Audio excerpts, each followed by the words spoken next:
தமிழ் திண்ணை நேயர்களுக்கு என் அன்பான வணக்கங்கள். இன்று அன்னையர் தினம். இந்த அன்னையர் தினத்தில் எனக்கு அறிமுகமான ஒரு அக்காவை பற்றி சொல்லப் போகிறேன். பீமா அக்கா என்பது அவர் பெயர். அவர் ஆஸ்திரேலியாவிலே வசிக்கிறார். அவர்கிட்ட நான் பார்த்த ஒரு மகத்துவமான ஒரு குணம், அவருடைய சேவை பற்றி இன்றைக்கி சொன்னால் இந்த நாளில் ரொம்ப சிறப்பாக இருக்கும்னு நினைக்கிறேன். அவர் டயபெட்டிஸ் 1 என்று சொல்லுகிற ஒரு பாதிப்புக்கு ஆளானவர். அவர் டயபெட்டிஸ்ன்றதை பற்றி நம்ம நிறைய கேள்விப்பட்டிருப்போம். டயபெட்டிஸ் என்பது தமிழில் சர்க்கரை நோய் அப்படின்லாம் சொல்கிறோம். இது டயபெட்டிஸ் 1. இது ரொம்ப கொடுமையானது. இது என்னென்னா, சின்ன குழந்தைகள் பிறக்கும்போதே இருக்கிற குழந்தைகளுக்கு கூட இந்த பாதிப்பு வந்துடுது. இது நிறைய பேருக்கு தெரியாது. சர்க்கரை நோயின்னு வேணால் கொஞ்ச நாள் கழித்து கண்டுபிடிப்பாங்க அந்த குழந்தைக்கு. அதுக்கு நிறைய அடிக்கடி அழுதுகிட்டே இருக்கும், கொஞ்ச நாளில் சோர்ந்துடும், மறுபடியும் டாக்டர்கிட்ட கூப்பிட்டு போவாங்க. சாதாரணமாக டாக்டர் இதுக்கு சர்க்கரை நோய் இருக்கிற மாதிரி இருக்குதுன்னு சொல்லுவார். அதுக்கான இன்ஜெக்ஷன் கொடுப்பாங்க அல்லது அதுக்கான மருந்துகள் கொடுப்பாங்க. ஆனால் டயபெட்டிஸ் 1 என்பது முற்றிலும் வேறு விதமானது. இந்த நோயால் பீமா அக்கான்றவங்க பாதிக்கப்பட்டவங்க. சின்ன வயசுலேயே தன்னையே ஒரு கருவியாக பயன்படுத்தி தான் இந்த நோயை கண்டறிந்து இதுக்கான தீர்வுகளையும் அவங்க சொல்லிகிட்ருக்காங்க என்பது தான் அதில் இருக்கிற மிகப்பெரிய பெருமை. இன்றைக்கி நிறைய மருத்துவர்களுக்கு டயபெட்டிஸ் 1 என்பதை பற்றி தெரிந்து கொள்ளவும், அந்த பாதிக்கப்பட்ட குழந்தைகளுக்கு அந்த நோயை பற்றி தெரிந்து கொள்ளவும், அதன் தாய்மார்களுக்கு அதை தெரிந்து கொள்ளவும் மிகவும் பெரிய ஒரு பெரிய ஒரு பிரச்சாரத்தை பண்ணவங்க இவங்க தான். இந்தியா முழுக்க இவங்களுடைய சர்வீஸ் போயிட்டுருக்குது. ரொம்ப பெரிய சர்வீஸ் இவங்க பண்ணிகிட்ருக்குது. ஏன்னா சில டாக்டர்களுக்கே தெரியல. அவங்கக்கிட்ட பேசி நான் அவங்கள பற்றி ஒரு புத்தகம் எழுதினேன். இதுதான் அந்த புக்கம். தலைகீழாக தெரியுது. இந்த புத்தகம் அவங்கள பற்றி நான் எழுதின புத்தகம். இது ஃபஸ்ட்டு ஒரு விளையாட்டாக ஏதோ அவங்க கணவர் என்கிட்ட கேட்டுக்கிட்டதுனால ஆரம்பித்தேன். அவங்க கணவர் பெயர் யூசுப் என்பது. நான் மெதுவாக அதை எழுத ஆரம்பித்த பிறகு அவங்க பெங்களூரில் பிறந்து வளர்ந்தவங்க. அதனால் அவங்க சின்ன வயசு நண்பர்கள், அங்கே அவங்களுக்கு தெரிந்தவங்களாம் சந்திக்க நான் பெங்களூர் போயிட்டு வந்தேன்.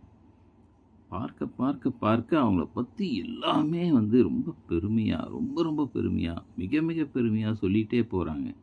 அவங்க இல்லைன்னா நான் கிடையாதுங்க, அவங்க இல்லைன்னா நான் பிழைச்சிருக்க மாட்டேன், இப்படியே சொல்கிறாங்க. ஏன்னா அந்த நோயை பற்றி பெரிய அறிமுகம் அல்லது ஒரு அவேர்னஸ் இல்லாதனால ஏற்பட்ட பெரிய கோளாறை இவங்க தான் சரி செஞ்சுருக்காங்க. அவங்க சொல்கிறாங்க, ஒரு குழந்தை டயபெட்டிஸ் குழந்தை, அது டாக்டர்கிட்ட திரும்ப திரும்ப திரும்ப கூட்டிகிட்டு போகிறாங்க. அவரே ஏதோ ஊசி போட்டுட்ருக்கிறார், மருந்து கொடுக்குறாரு. ஏன்னா அப்போ டயபெட்டிஸ் 1 பற்றி தெரியாது.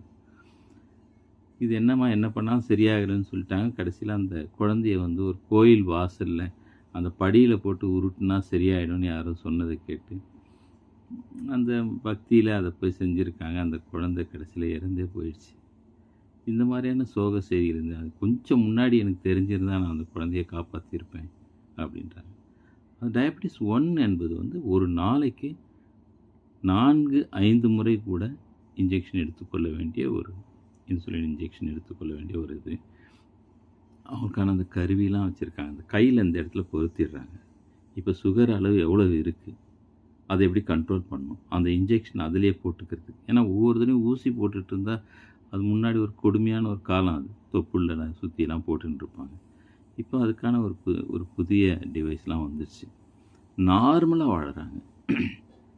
டயபெட்டிஸ் பாதிக்கப்பட்டு இறந்தே போய்விடும்னு நினச்ச பல குழந்தைகள் இவங்களால் கண்டெடுக்கப்பட்டு காப்பாற்றப்பட்டு இப்போ பெரிய தொழிலதிபர்களாக, மிகப்பெரிய நிலையில், பெரிய அலுவலர்களில், பெரிய சாஃப்ட்வேர் இன்ஜினியராக, பெரிய மருத்துவர்களாக கூட இருக்கிற இதெல்லாம் நான் பார்த்தேன்.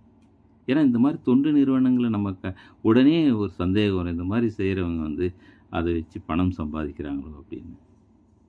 அதனால தான் இவங்களை பற்றி ரொம்ப ஆர்வமாக நான் தேடி தேடி தேடி பார்த்தபோது இவங்க காசை தான் இவங்க செலவு பண்ணிகிட்ருக்காங்க.